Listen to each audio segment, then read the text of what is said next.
Primera de Tesalonicenses 4, del 13 al 18, y de ahí nos pasamos del 5, del 1 al 4. Adelante, hermanos. Tampoco queremos, hermanos, que ignoréis acerca de los que duermen, para que no os entristezcáis como los otros que no tienen esperanza. Porque si creemos que Jesús murió y resucitó, así también traerá Dios con Jesús a los que durmieron en él. Por lo cual os decimos esto en palabra del Señor, que nosotros que vivimos, que habremos quedado hasta la venida del Señor, no precederemos a los que durmieron, porque el Señor mismo, con voz de mando, con voz de arcángel y con trompeta de Dios, descenderá del cielo, y los muertos en Cristo resucitarán primero. Luego nosotros los que vivimos, los que hayamos quedado, seremos arrebatados juntamente con ellos en las nubes para recibir el Señor en el aire. Y así estaremos siempre con el Señor. Por tanto, alentaos los unos a los otros con estas palabras. Pero acerca de los tiempos y de las ocasiones, no tenéis necesidad, hermanos, de que yo os escriba, porque vosotros sabéis perfectamente que el día del Señor vendrá así como ladrón en la noche, que cuando digan paz y seguridad, entonces vendrá sobre ellos destrucción repentina, como los dolores de la mujer encinta, y no escaparán. Mas vosotros, hermanos, no estáis en tinieblas, para que aquel día os sorprenda como ladrón. El día de hoy se predica nuestro último estudio de una serie titulada El fin de los tiempos, compuesta de 7 estudios y de un estudio extra, que es el tema de plataforma. Este tema de plataforma sostiene los 8 estudios o los 7 estudios completos. Nuestro tema de hoy se subtitula La eternidad. Es el último tema, la eternidad. El próximo domingo 3 de mayo por la tarde tendremos un culto especial para responder las posibles preguntas que hayan surgido de estos 8 estudios. Muy bien, vamos a comenzar nuestra prédica leyendo Apocalipsis capítulo 21 y le damos la honra y la gloria al Señor Jesucristo. Abra Apocalipsis capítulo 21. Dice el versículo 1 al 7. Vi un cielo nuevo y una tierra nueva, porque el primer cielo y la primera tierra pasaron y el mar ya no existía más. Y yo, Juan, vi la santa ciudad, la nueva Jerusalén, descender del cielo de Dios, dispuesta como una esposa ataviada para su marido. Y oí una gran voz del cielo que decía: He aquí el tabernáculo de Dios con los hombres, y Él morará con ellos, y ellos serán su pueblo, y Dios mismo estará con ellos como su Dios.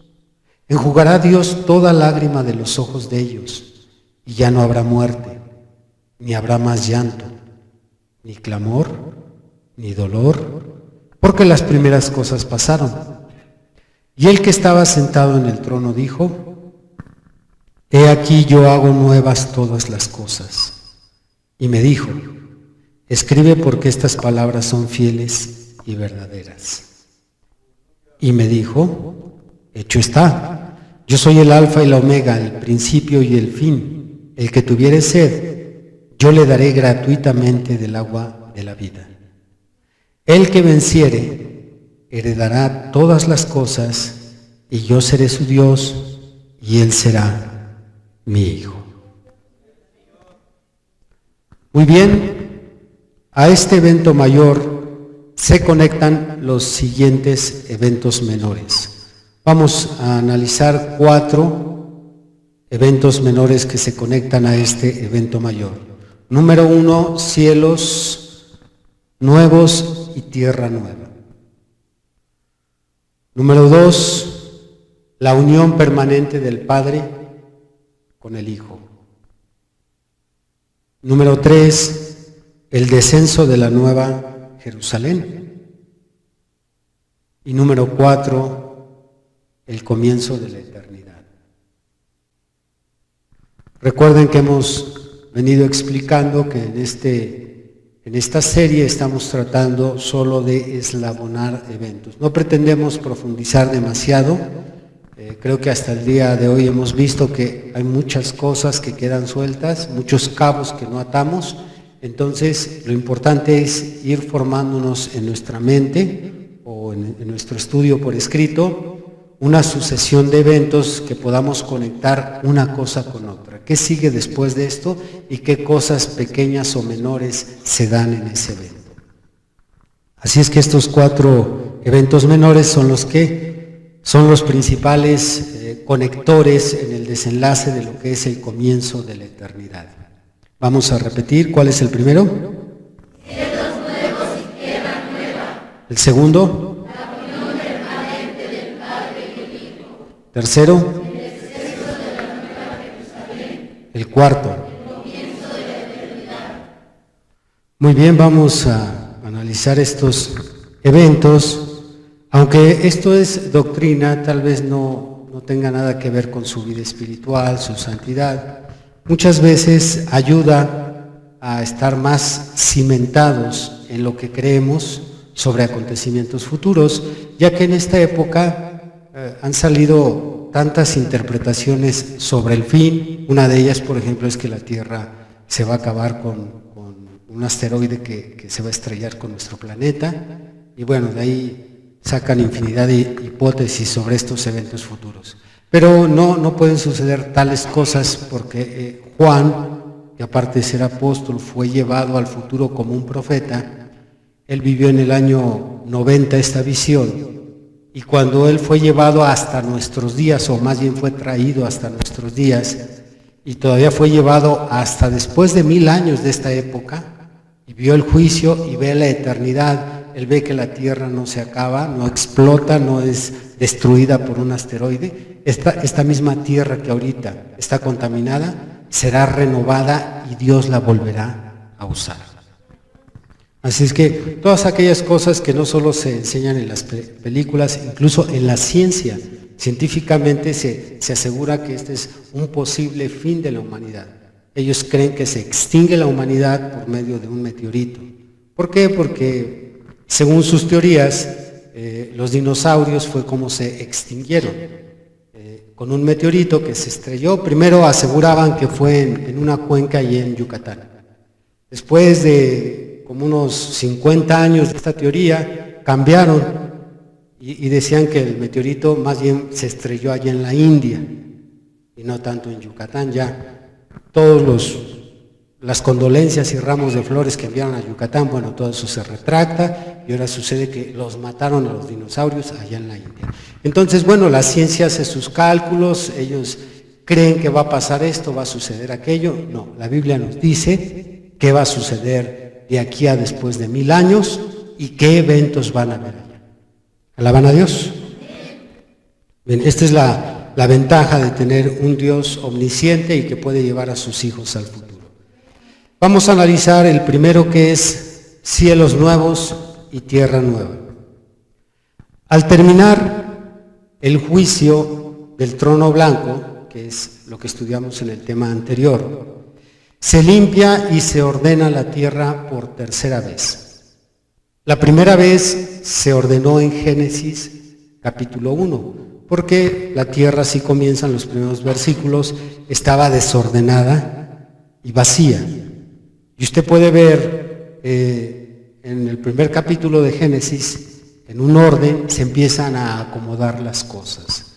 Dios primero crea la luz, luego separa las aguas de lo seco, y después empieza a traer la vida vegetal, luego la vida animal, luego la vida humana. Bueno, ahí está cómo se ordena por primera vez la tierra. La segunda vez que se ordena la tierra, lo vimos en el tema del milenio, así comienza el milenio. Dios ordenando la tierra, utilizando 3 grupos para ordenar la tierra. El primer grupo, compuesto de animales del campo, aves de los cielos. El segundo grupo son las naciones paganas que cruzaron de la gran tribulación al milenio. Y el tercer grupo, Israel.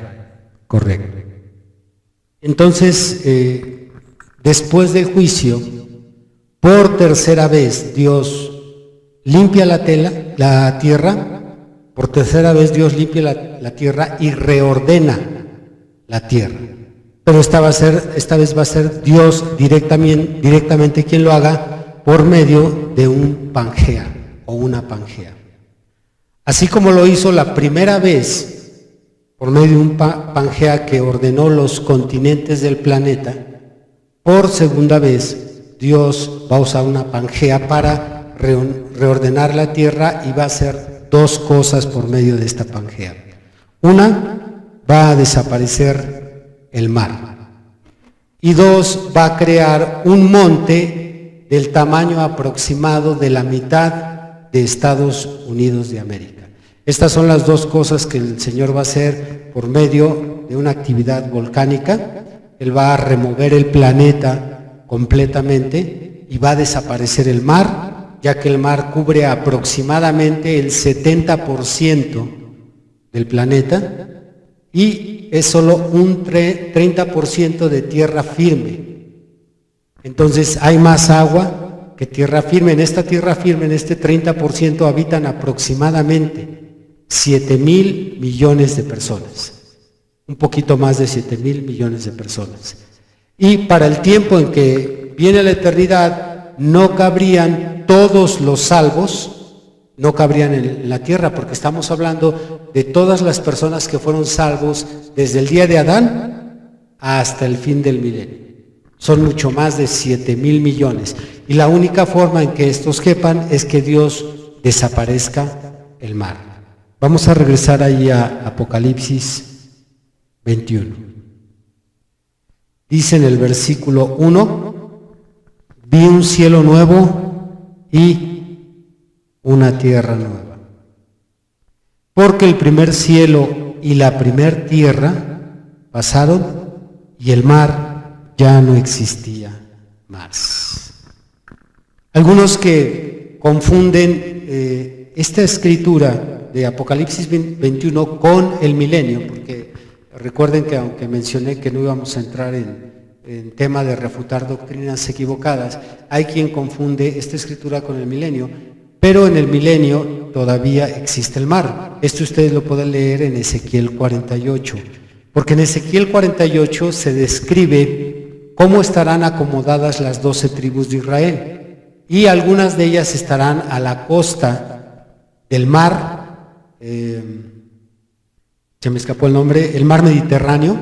Entonces ellos serán ubicados cerca del mar, y ahí Ezequiel, quien también es llevado al futuro, él describe la posición geográfica de las 12 tribus, y para el milenio todavía existe el mar. Pero llegado la eternidad ya no hay mar, porque Dios necesita más superficie para acomodar a todos aquellos que van a ser salvos. Esa es la primera razón. La segunda, dijimos que se necesita hacer crecer un monte. Dios va a remover las placas tectónicas en esta Pangea, va a causar que se muevan todos los continentes para hacer explotar el mar y hacer crecer un monte donde se va a asentar la Nueva Jerusalén. Porque la Nueva Jerusalén, de acuerdo a muchas escrituras, no podemos ahorita leer muchas, vamos a leer solo una. La Nueva Jerusalén, cuando desciende del cielo, se asienta en un monte. Ya que estas escrituras nos mencionan que la Nueva Jerusalén se va a ver desde los confines de la tierra. Y no hay manera de que se vea una ciudad si no está asentada en un monte. De hecho, Jesús así lo dice en los evangelios. Una ciudad asentada en un monte no se puede esconder. Entonces, la Jerusalén que baja del cielo va a descender sobre un monte que actualmente no existe. Pero con lo que Dios va a hacer, va a crear ese monte, y ahí es donde descansa la Nueva Jerusalén. Vamos a abrir Isaías capítulo 65. Isaías 65, vamos a leer solo el versículo 25.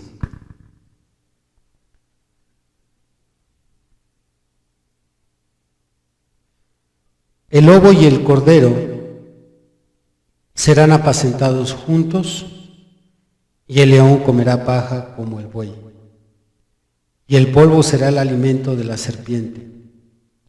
No afligirán ni harán mal en todo mi santo monte, dijo Jehová. Claro está que para que usted lo vea todavía más claro, si usted lee el capítulo 65, corresponde a la eternidad y no el milenio. Y esto es muy básico cuando platicamos con hermanos de otras doctrinas, porque estos son los dos eventos que más se confunden, milenio con la eternidad. Pero para el milenio distinguimos, por lo que estamos mencionando, dos cosas interesantes de la eternidad. Una es, no hay mar en la eternidad, en el milenio sí hay mar, y en la eternidad hay un gran monte que va a ser donde se asienta la Jerusalén. En el milenio todavía no está ese monte. Esas son las dos características que ya si usted decide profundizar más, yendo a la concordancia bíblica, usted va a encontrar muchas referencias que nos confirman estas dos cosas. La ausencia del mar en la eternidad y un monte donde desciende. Ahorita lo vamos a leer, ahorita que avancemos en otro versículo más. Muy bien. Avanzamos al segundo punto. La unión permanente del Padre y del Hijo. Esto es posible entenderlo mejor cuando comprendemos que no existe una Trinidad como actualmente se predica. Quien cree en una Trinidad tiene el concepto de que un solo Dios es formado por tres personas. Tres personas, a eso lo quieren llamar o lo llaman más bien un solo Dios. Esto es, el Padre es una persona, el Hijo es una persona y el Espíritu Santo es otra persona. De una manera muy resumida, esta sería la doctrina de la Trinidad. Nosotros los que creemos que la divinidad de Dios no está compuesta de tres personas, sino de una sola persona, quien tiene tres oficios. Esa única persona tiene el oficio de Padre, tiene el oficio de Hijo y tiene el oficio del Espíritu Santo. A nosotros normalmente nos denominan unicitarios o unitarios. Esa es la forma en que nos denominan a los que creemos que Dios es una sola persona. Pero los trinitarios tienen ese concepto de que Dios es tres personas y las tres personas forman un solo Dios. Bueno, para nosotros nos va a ser más sencillo entender esto que vamos a analizar de este segundo punto, cómo el Padre se une permanentemente al Hijo. De una manera muy sencilla y rápida les voy a describir las siguientes fases. Esto amerita un estudio y sustentarlo bien con escrituras, pero va a ser muy breve porque ese no es nuestro tema. Cuando Jesús nace como hombre y no como Dios. Tengan presente esto. Sus primeros 30 años que Jesús está aquí en la tierra, desde su nacimiento hasta el comienzo de su ministerio, Jesús es un hombre, no es Dios, sino solamente es un ser humano como usted y como yo. Nació como el Cristo, nació como el Hijo de Dios, pero no es Dios mismo. Él viene a ser Dios cuando cumple 30 años y es bautizado en el río Jordán por Juan el Bautista. Los cielos se abren, desciende Dios en forma de paloma y entra al cuerpo de Jesús, el cual es llamado en muchas escrituras, el cuerpo de Jesús es llamado en muchas escrituras el templo de Dios. Entonces es Dios descendiendo del cielo y entrando a su templo, que era Jesucristo. Él es el templo de Dios Jesucristo. En ese instante, cuando Dios desciende de los cielos y entra en su templo, en ese instante Jesús se convierte en Dios mismo, porque era Dios Espíritu entrando en Jesucristo, llamado y conocido como el Hijo de Dios, que era el templo, el mismo templo de su Padre. Podría citar muchas escrituras, ahorita se me viene San Juan 10:31, donde Jesús dice, yo y el Padre uno somos, o San Juan 14, versículo del 7 al 9, donde Jesús le dice a Tomás, el Padre que mora en mí, Él hace las obras. Porque Tomás pedía ver al Padre. Le dijo a Jesús, solo muéstranos al Padre y eso nos basta. Y la respuesta del Padre, no de Jesús, sino la respuesta del Padre dentro de Jesús es, Felipe, ¿cuánto tiempo hace que estoy con vosotros y no me conocéis? El que me ha visto a mí, ha visto al Padre.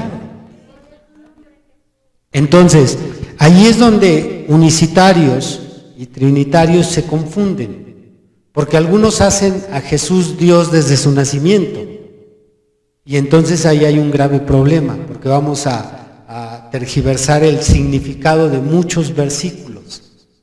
Sin embargo, Jesucristo fue un ser humano, fue un hombre desde su nacimiento hasta los 30 años. De los 30 años, una vez que Dios entra en Jesús, en ese momento Jesús se convierte en Dios mismo. Después de 3 años, Jesús decide entregar su vida en la cruz, ofreciendo su vida en sacrificio para el perdón de los pecados de la humanidad. Y en el Getsemaní,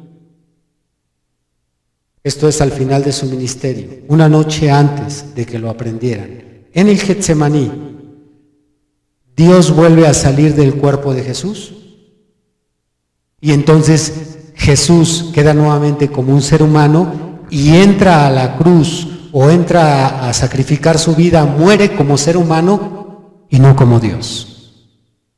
Así es que nuevamente podemos ver al Padre y al Hijo independiente. Es por eso que nosotros a veces nos referimos a Jesús como Dios y a veces nos referimos a Él como el Hijo de Dios. Una vez que Jesús es crucificado, muere, lo entierran y resucita al tercer día, asciende a los cielos como hombre. Usted puede leer 1 de Timoteo 2:5, que dice, porque hay un solo Dios y un solo mediador entre Dios y los hombres, Jesucristo hombre. No Jesucristo Dios, sino Jesucristo hombre. Entonces actualmente está nuestro Señor Jesús intercediendo por nosotros como hombre, como el sumo sacerdote. Él no es Dios ahorita. Una vez que regresa, terminando el tiempo de intercesión, y regresa a la tierra para recoger a su novia, se va con ella a las bodas del Cordero. Amén. Se va y se casa. Amén. Ya no me funciona esta. Uno con uno que otro. Va a la ceremonia, regresa al milenio y en el milenio Dios vuelve a entrar en Jesucristo y se une nuevamente Dios con Jesús. Entonces ahí nuevamente tenemos al Padre y al Hijo unidos. Durante todo el milenio, Jesús es Dios, durante todo el milenio. Terminando el milenio, nuevamente el Padre no está más en el Hijo. Jesús se sienta en el trono a juzgar como el Hijo de Dios. Él como juez no es Dios mismo, sino como el Hijo de Dios. Vamos, entre muchas escrituras que pudiéramos leer, vamos a abrir San Juan 5. Repito, como no es nuestro tema, no estoy dando todas las escrituras que respaldan lo que estoy explicando. San Juan 5, ahorita nada más vamos a leer que es el Hijo de Dios quien juzga a la humanidad y no el Padre. ¿Tenemos San Juan 5? Vamos a leer el verso 22 y 23. Porque el Padre a nadie juzga, sino que todo el juicio dio al Hijo, para que todos honren al Hijo como honran al Padre. El que no honra al Hijo, no honra al Padre que le envió. Muy claro. El Padre no va a juzgar, sino que le ha dado ese atributo, esa autoridad de que sea el Hijo quien se siente en el trono blanco a juzgar a la humanidad. Va a ser Jesús, el Hijo, y no el Padre quien juzgará al mundo. Después de que termine el juicio, que va a durar millones y millones de años, dése una idea nada más, para que juzgue a una persona de 3 cosas, esto ya lo he explicado en otros estudios, vamos a ser juzgados por nuestras acciones, por nuestras palabras y por nuestros pensamientos. Esas 3 cosas serán sacadas a la luz el día del juicio. Lo que has hecho, lo que has dicho y lo que has pensado. Y va a ser juzgada la persona desde que tiene uso de razón. Pensemos una persona que murió a los 80 años, tal vez si tuvo uso de razón desde los 5 años, 7 años, desde ese momento Dios le pedirá cuenta de sus palabras, sus acciones y sus pensamientos. Entonces va a ser desde los 5 años hasta los 80. ¿Cuánto se va a tardar con esa persona? Y después la siguiente persona y luego la que sigue. Entonces va a ser algo muy largo. Una vez que termine el juicio, bueno, viene la batalla de Gog y Magog, después viene la renovación de la tierra y la reconstrucción o el reacomodamiento más bien, el reacomodamiento de la tierra, y ahora sí entonces el Padre se une al Hijo permanentemente. Repitan, permanentemente.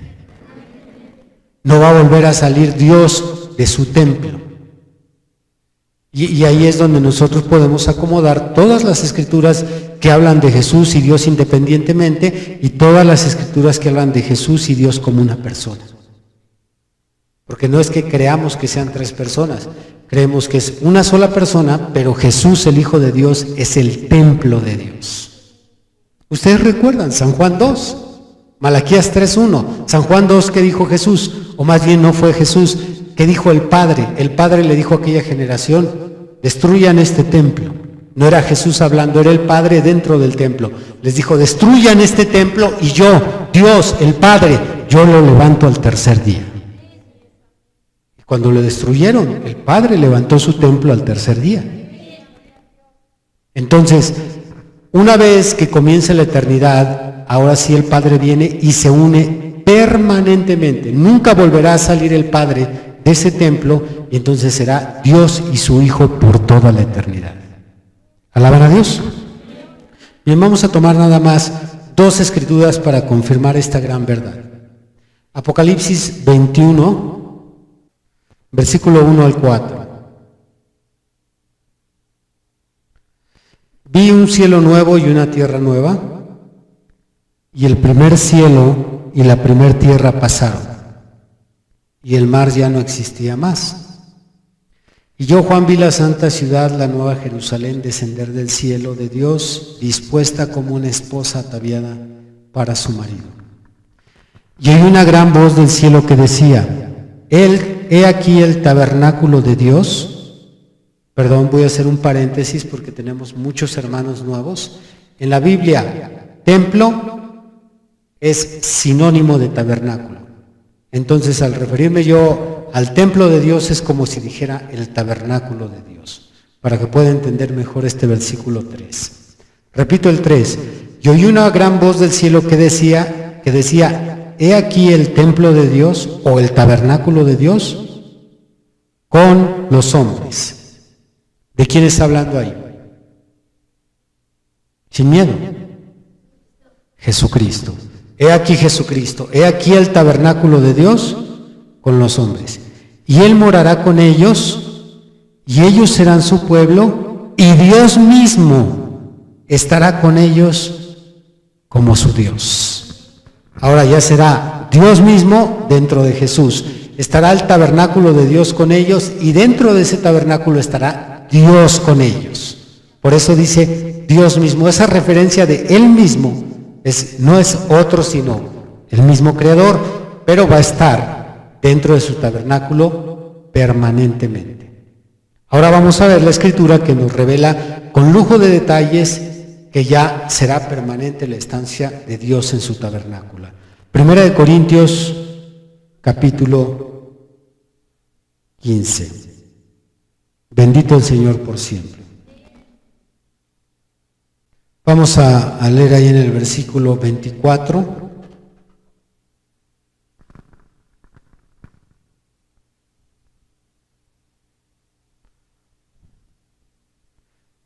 ¿Ya lo tenemos? Dice, luego, el fin cuando entregue el reino al Dios y Padre, cuando haya suprimido todo dominio y toda autoridad y potencia. Para que entienda mejor esto, debe de saber que Dios le entregó toda la autoridad a Jesucristo aquí en la tierra, en los cielos y en el infierno. Es lo que dice en Mateo 28, parece ser que es el verso 18 o 17. Dice ahí la Escritura, dijo Jesús, toda potestad me ha sido dada en el cielo y en la tierra. Toda potestad. No hay ninguna potestad que tenga el Padre sobre la creación, porque esa potestad se la entregó a Jesús, al Hijo. Entonces, también lo dice el Salmo 16, que Él puso todo dominio lo puso bajo sus pies. Mire, como me están poniendo esa cara de sospecha otra vez. Ahora vamos a leerlo. A ver, abra por favor el Salmo. Vamos a ver si está en el Salmo 8. Salmo 8 dice en el versículo 1. Oh Jehová, Señor nuestro, cuán glorioso es tu nombre en toda la tierra. Has puesto tu gloria sobre los cielos, de la boca de los niños y de los que maman, fundaste la fortaleza, a causa de tus enemigos, para hacer callar al enemigo y al vengativo. Cuando veo los cielos, obra de tus dedos, la luna y las estrellas que tú formaste, digo, ¿qué es el hombre para que tengas de él memoria? Y el Hijo del Hombre para que lo visites. ¿Quién es el Hijo del Hombre? Jesucristo. Y el Hijo del Hombre para que lo visites. ¿Le has hecho un poco menor que los ángeles? Por cierto, esto lo cita Pablo en Hebreos. Le has hecho un poco menor que los ángeles y lo coronaste de gloria y de honra. Lo hiciste señorear sobre las obras de tus manos. Todo lo pusiste debajo de sus pies, ovejas y bueyes, todo ello y asimismo las bestias del campo, las aves de los cielos y los peces del mar, todo cuanto pasa por los senderos del mar. Oh Jehová, Señor nuestro, cuán grande es tu nombre en toda la tierra. Esto es contextual con Mateo 28. Vamos a leerlo de una vez que estamos aquí abriendo la Escritura. Mateo 28, verso 18.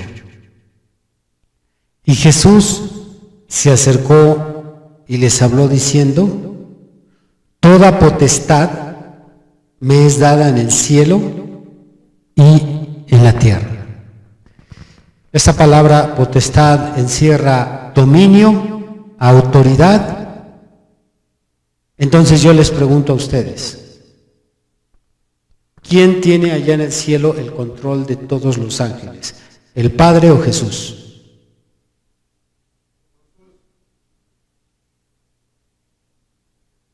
No quieren problemas, ¿verdad?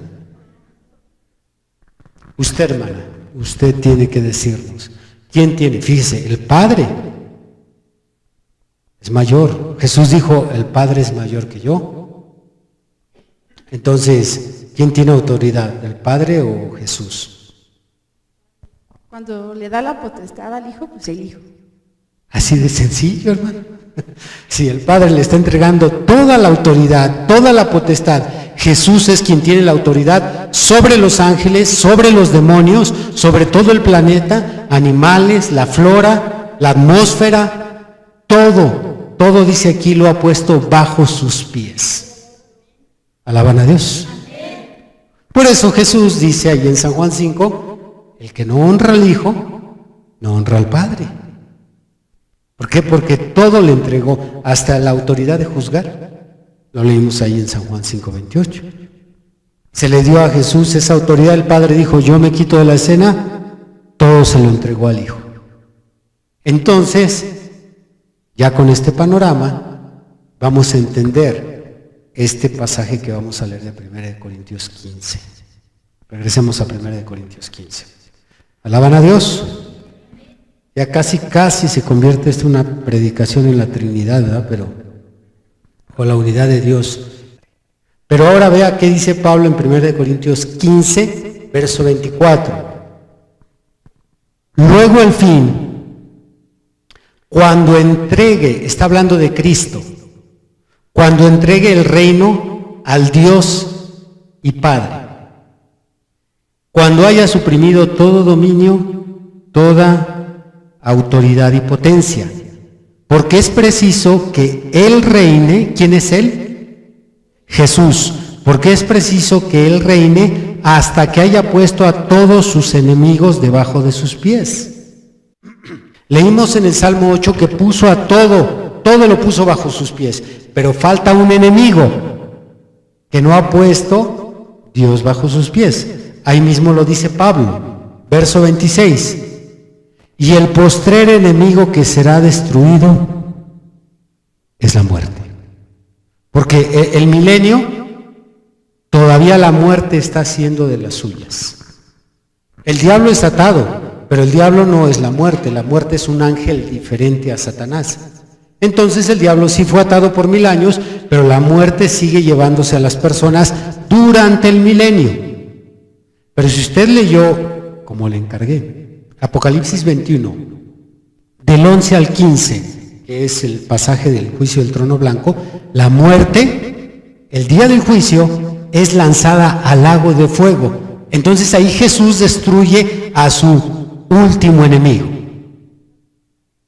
Porque todavía no todo está puesto bajo sus pies.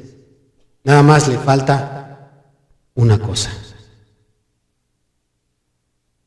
Nada más le falta una persona que se ponga bajo sus pies. No estoy hablando de ti, estoy hablando de otro rebelde. ¿Quién es ese que le falta? La muerte. Entonces, dice el verso 24 nuevamente. Luego el fin, está hablando de los eventos finales. Cuando entregue el reino al Dios y Padre. Cuando haya suprimido todo dominio y toda autoridad y potencia. Porque es preciso que Él reine hasta, ¿su reino va a durar hasta cuándo? Hasta que haya puesto a todos sus enemigos debajo de sus pies. Y el último, el postrer enemigo que será destruido es la muerte. Porque todas las cosas las sujetó debajo de sus pies. ¿De quién está hablando ahí? No. Tenga cuidado. Porque todas las cosas las sujetó debajo de sus pies. Hay un sus y hay un las. Dios, el Padre, las sujetó aquellas cosas y las puso bajo sus pies. Sus pies es Jesús, correcto. Y quien sujetó las cosas fue el Padre bajo sus pies. Versículo 27, porque todas las cosas las sujetó el Padre bajo los pies de Jesús. Y cuando dice todas las cosas, y cuando dice que todas las cosas han sido sujetadas a Él, ¿quién es Él? Jesús. Y cuando dice que todas las cosas han sido sujetadas a Él, claramente se exceptúa aquel que sujetó a Él todas las cosas. Yo sé que está muy complicado para algunos de ustedes, pero ahí está diciendo, el Padre sujetó todas las cosas, pero hay que exceptuar al que sujetó todas las cosas. ¿A quién está exceptuando? Al Padre, así de sencillo. Esto es, el Padre le sujetó todas las cosas a Jesús, pero el Padre no se sujetó a Jesús. ¿Estamos de acuerdo? Muy bien. Ya, todo esto nos va a ayudar a entender este segundo punto. Ahora sí dice, en el versículo 28. Pero luego que todas las cosas le estén sujetas, entonces también el Hijo mismo se sujetará al que le sujetó a él todas las cosas, para que Dios sea todo en todos. Entonces ya en la eternidad, ahorita Jesús le sujetaron todas las cosas, pero en la eternidad Jesús se sujeta al Padre y Dios viene a ser todo. Ya no hay Dios y Jesús, no, solo Dios dentro de su templo, y ya todo está sujeto a Dios, porque ya se unió el Padre al Hijo. ¿Está claro? Muy bien, después de este segundo punto que está sencillísimo, vamos a pasar a este tercer punto. ¿Cuál es el tercer punto? El descenso de la Nueva Jerusalén. Vamos a abrir Apocalipsis 21 nuevamente.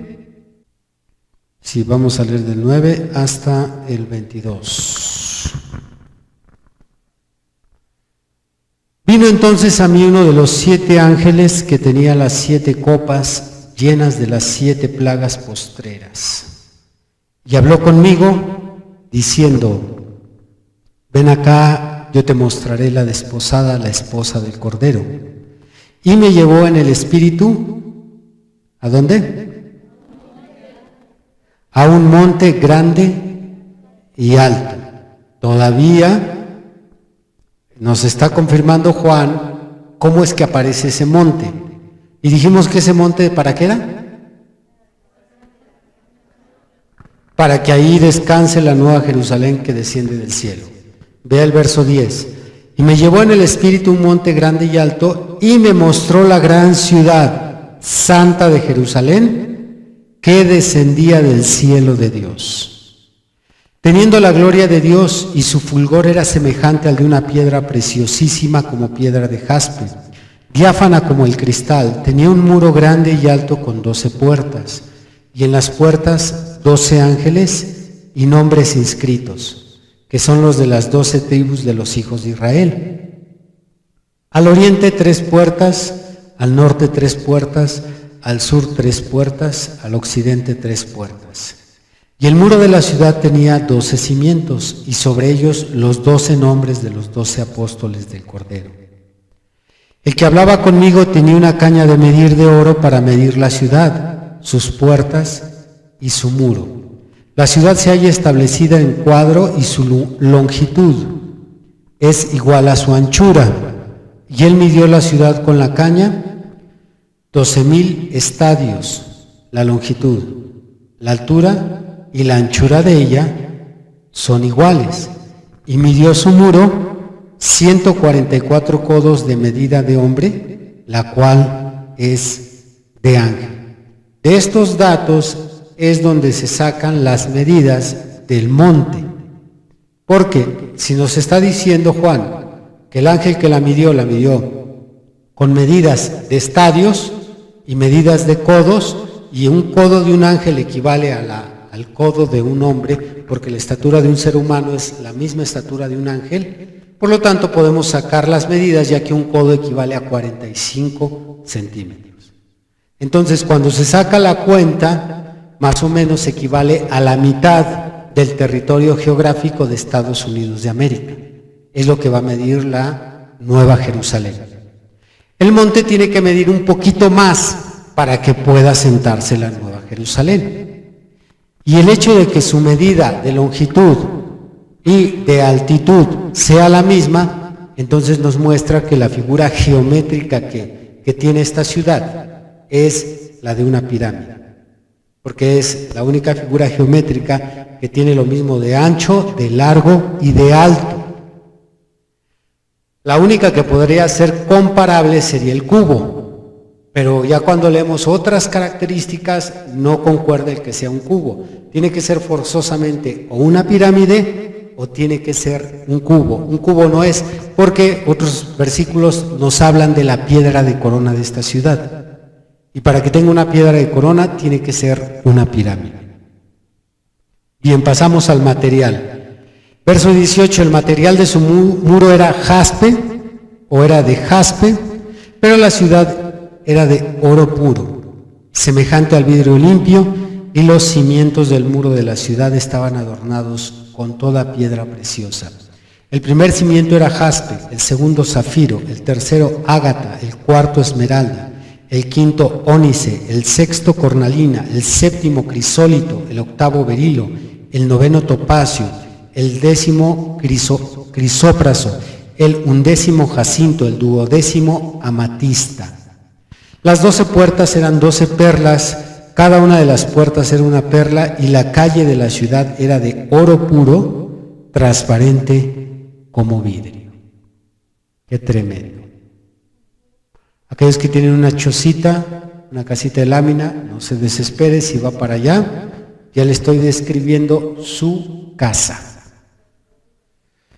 Dice el verso 22, y no vi en ella templo, porque el Señor Dios Todopoderoso es el templo de ella, y aparte de ser el templo de ella es el Cordero, indiscutible. La ciudad no tiene necesidad de sol ni de luna que brillen en ella, porque la gloria de Dios la ilumina y el Cordero es su lumbrera.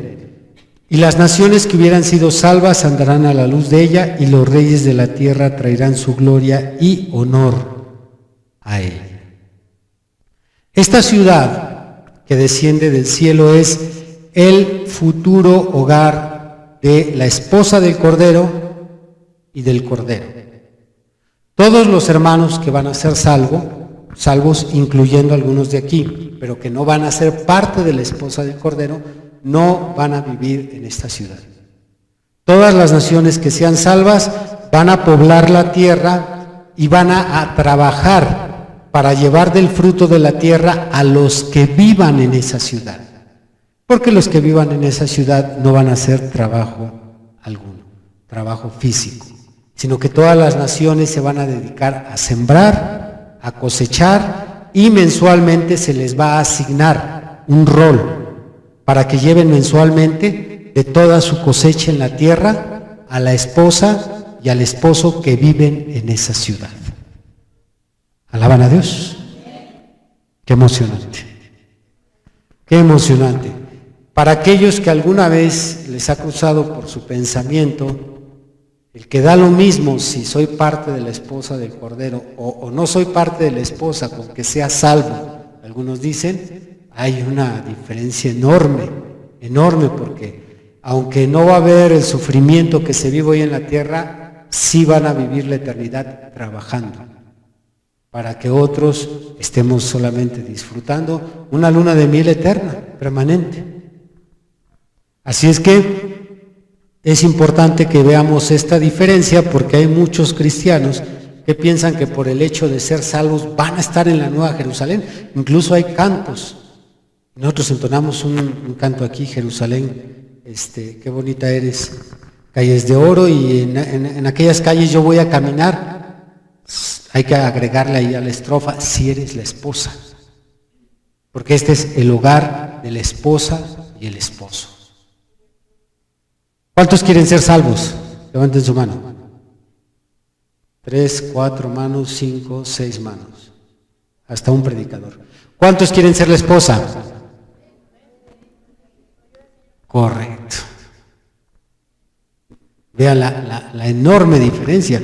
Claro, si empezamos a hacer la lista de diferencias, la diferencia empieza desde el momento en que la iglesia recibe el bautismo del Espíritu Santo, que solo es la esposa. El siguiente beneficio, rápido, cuerpos nuevos. Ese es el siguiente beneficio. Primero, bautismo del Espíritu Santo para la esposa. Segundo, cuerpos nuevos, transformación de cuerpos. Lo leímos también en 1 Corintios 15. Después sigue arrebatamiento. Después sigue fiesta, bodas. Después sigue venir con el Cordero y no ser parte de los que van a ser destruidos, sino ser parte de los vencedores. Después sigue milenio. Después sigue tronos para sentarnos a juzgar y no ser juzgados. Y luego ya por último, la lista no es corta, es mucha la diferencia. Por lo tanto, el precio que tenemos que pagar es más alto que los salvos. Cuando tú tienes mente espiritual y piensas en estas recompensas, entonces ya no te estás fijando en las otras hermanas que siguen con su pecado. Ay, pero ¿por qué la hermana sí se pone esto y por qué la hermana sí usa aquello? Pero es que entiende, ella no va para allá. Ella no tiene que ver en nuestra recompensa, por eso no te tienes que estar fijando en ella. Si sigues mirando a la hermana que sigue en su pecado, el diablo te va a engañar y te va a decir por qué tú no puedes ser como ella. Mira, no le dice nada el pastor, sigue yendo a la iglesia, no hay ningún problema. Ahorita no hay problema, el problema viene cuando se reparte la recompensa. Porque dice Apocalipsis 22:12, he aquí yo vengo pronto y vengo con mi galardón para recompensar a cada uno según su obra. ¿Por qué te tiene que dar más el Señor si hiciste menos que yo? ¿Por qué te tiene que recompensar más el Señor si sacrificaste menos que yo? La esposa va a sacrificar más. La esposa se va a negar a más cosas. La esposa va a agradar al esposo en todo. Los salvos no. Los salvos siempre van a salir. Es que no puedo. Es que está muy difícil. Es que me gana mi carne, Señor. Es que tú sabes que yo no y soy débil y soy pequeño y siempre los salvos tendrán excusas para no agradar a su Señor. Pero la esposa le está complaciendo día con día. Por eso su recompensa es muy grande. Y la de los salvos, vida eterna sí. Pero a trabajar. Y a trabajar para mi esposa, la que les puso el ejemplo. Por eso leímos ahí en Apocalipsis, el que venciere, heredará todas estas cosas. ¿Alaban al Señor? Quizás usted diga, no, pues así sí le entro. Ya viéndolo desde este ángulo, estamos sacrificando bien poquito, hermano. Es bien poquito en comparación con todo lo que nos está diciendo Juan, que él vio que se le dio a esa esposa. Porque es para la esposa esa ciudad, no para los salvos. ¿Alaban a Dios? Sí.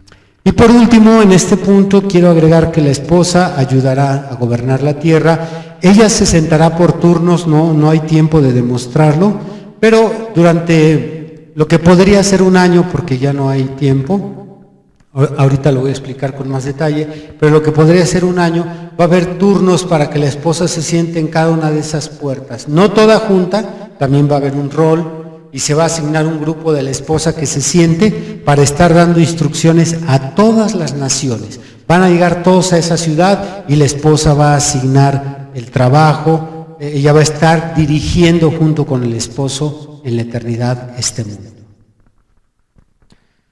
Número 4, cuarto y final, el comienzo de la eternidad. Se termina la dimensión del tiempo, la dimensión en la que vivimos hoy en día, ya que solo durante esta dimensión del tiempo se pueden contar los años, se puede asignar al tiempo épocas o periodos. Son el tiempo quien trae estos efectos sobre nuestro cuerpo, que es el envejecimiento, es por causa del tiempo que sigue pasando. Recuerde, a algunos no se nos nota, pero ¿a cuántos no se les nota? Bueno, los demás ya se ven acabadones, pero hay un que no se nos nota. Pasan los años, dicen por ahí nos comemos los años, pero llegado ese tiempo, ¿qué crees, hermana? Sorpresa, entramos a la eternidad, no vas a necesitar cremas, antiarrugas, mascarillas de aguacate, no vas a necesitar ningún producto porque nuestros cuerpos van a ser eternamente jóvenes, eternamente jóvenes. Ya no hay tiempo que desgaste el cuerpo humano. Entramos en ese periodo de la eternidad y en este periodo de la eternidad, dice Pablo, lo que aquí en la tierra se conoce como tiempo, entonces llega a su fin y comienza la eternidad. Abran Efesios para leer un versículo. Dice Efesios 1, versículo 9. Dándonos a conocer el misterio de su voluntad, según su beneplácito, el cual se había propuesto a sí mismo, de reunir todas las cosas en Cristo. Todo se va a reunir en Cristo. De reunir todas las cosas en Cristo en la dispensación del cumplimiento de los tiempos. Así las que están en los cielos como las que están en la tierra. Esto se cumple en la eternidad. En la eternidad es el cumplimiento de los tiempos. Ya no más tiempos, solo eternidad. El hombre fue creado para vivir eternamente. El hombre no fue creado para morir. Si Adán no hubiera pecado en el séptimo día, sino que hubiera pasado al año 8000, Adán hubiera vivido la eternidad, porque en numerología el 8 significa eternidad. El 3 es perfección, 4 restauración, el 5 gracia, el 7 o el séptimo es plenitud y el 8 es eternidad. Adán fue creado en cuerpo en el séptimo día, en su espíritu fue creado el sexto día. Si usted recuerda el Génesis, el primer día se crea lo que es la luz. El segundo día se separa las aguas de la tierra. A lo seco le llama Dios tierra, a las aguas mares. Tercer día se crea la vida botánica. Cuarto día se crean los astros. En el quinto día se crea la vida animal acuática. Sexto día se crea la vida animal terrestre y la vida humana. Pero solo se creó el espíritu de Adán. Es Génesis 1, 28 y 29. Es hasta Génesis 2, 7 cuando se crea el cuerpo de Adán. Es en el sexto día su espíritu y en el séptimo día su cuerpo.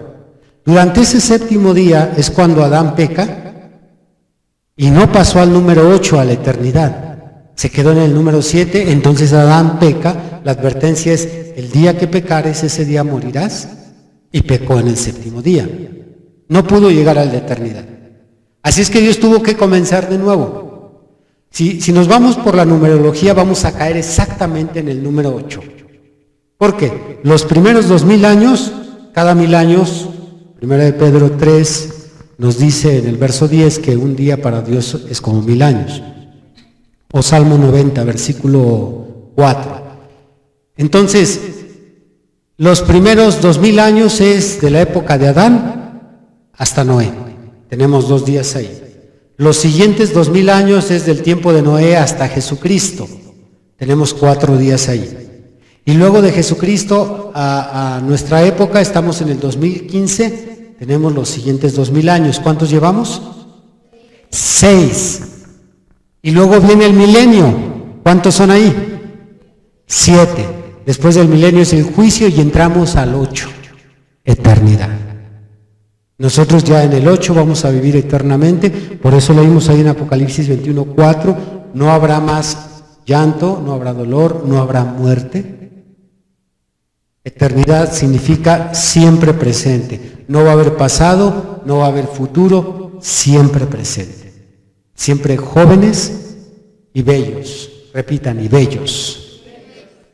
Así es que, una vez más que entre la eternidad, ya no habrán más dispensaciones, ya no habrá épocas, ya no habrá cumpleaños, ya solo es permanecer jóvenes. Aquellos que han escuchado el testimonio de William Branham, él tuvo una experiencia donde fue llevada a la sexta dimensión, que equivale al paraíso, y él vio aquellos cuerpos que vamos a habitar, aunque claro, esos eran cuerpos teofánicos, esto es momentáneos, pero él nos narra que esos cuerpos tienen entre 18 y 20 años. Esa es la edad con la que va a vivir la humanidad de aquel lado. Entre 18 y 20 años, porque a esa edad empieza uno a morir, de los 20 años en adelante. Pero la voluntad de Dios es que era llegar el hombre a los 20 años y de ahí viviera la eternidad. Muy bien, vamos a repetir por último cuáles son estos 4 eventos menores que se conectan a la eternidad. El primero, cielos nuevos y tierra nueva, el segundo, la unión permanente del Padre y el Hijo, el tercero el descenso de la nueva Jerusalén, y el cuarto. el comienzo de la eternidad. Muy bien, ya lo que les toca aquí a ustedes es, aquellos que les guste el estudio, tomar todas las escrituras que se les dieron como referencia, pero solo son referencias porque hay muchas más escrituras que enriquecen este tema. Pero sí, para esto les toca a ustedes desempolvar un poco su Biblia y empezar a escudriñar. Tienen de aquí al domingo para sus preguntas. Pónganse de pie, hermano.